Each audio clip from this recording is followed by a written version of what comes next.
जब भी पशु आहार की बात होती है तो डी ऑयल्ड राइस ब्रान का नाम जरूर आता है। मतलब चावल की भूसी से तेल निकालने के बाद जो बचता है।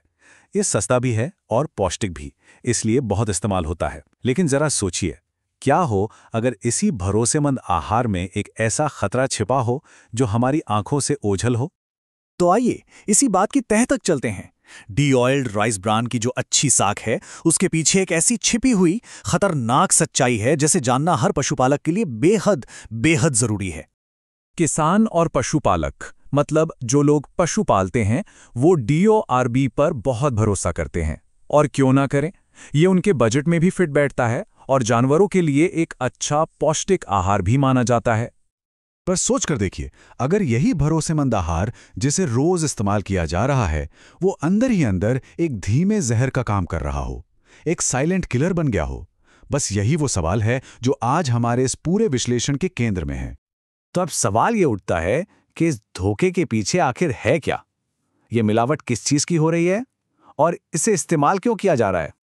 इस पूरे खेल का असली विलन है यूरिया। जी हां, ये एक सस्ता सा केमिकल है जिसमें नाइट्रोजन बहुत ज्यादा होता है। कुछ बेईमान सप्लायर क्या करते हैं, वो इसे घटिया क्वालिटी के चारे में मिला देते हैं। क्यों? ताकि कागज पर या कहिए लैब रिपोर्ट में प्रोटीन की मात्रा ज्यादा दिखे।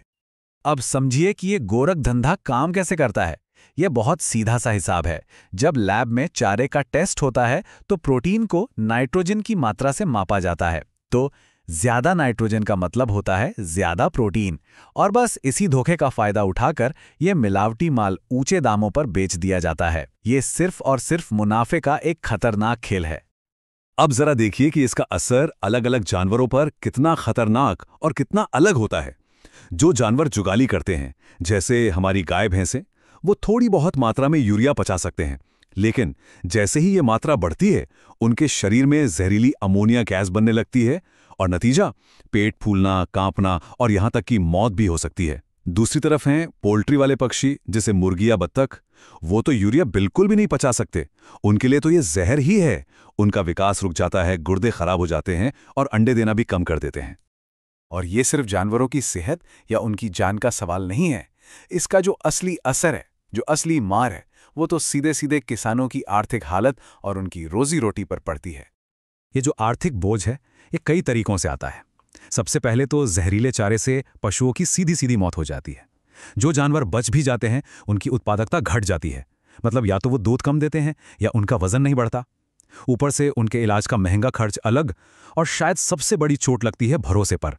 जिस सप्लायर पर भरोसा किया था, वो टूट जाता है। सिर्फ एक सोचिए, जहर से सिर्फ एक गाय की मौत भी किसी किसान की महीनों की कमाई को एक ही झटके में खाक कर सकती है। यह सिर्फ एक जानवर का नुकसान नहीं है, यह पूरे परिवार की आर्थिक सुरक्षा पर हमला है।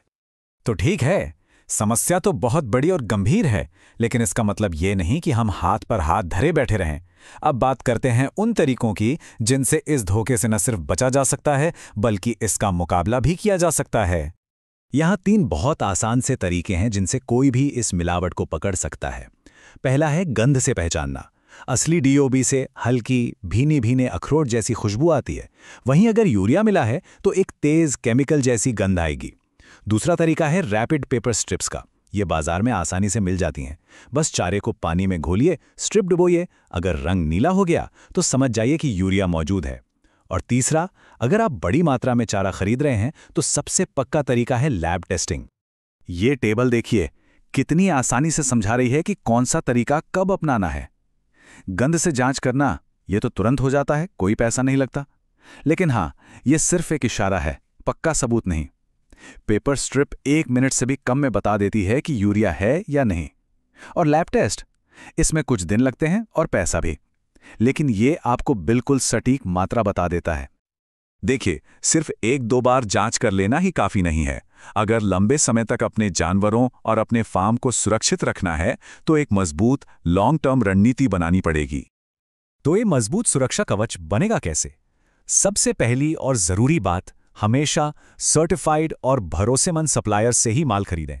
दूसरी बात, जब भी नया माल आए उसकी रूटीन जांच जरूर करें, खासकर अगर सप्लायर नया हो। और एक बात याद रखिए, अगर कोई डील जरूरत से ज्यादा अच्छी लग रही है तो शायद उसमें कुछ गड़बड़ है। और सबसे ज़रूरी, ये जानकारी अपने तक ही ना रखें, दूसरे किसान भाइयों के साथ भी शेयर करें ताकि पूरा समुदाय इस खतरे से बच सके।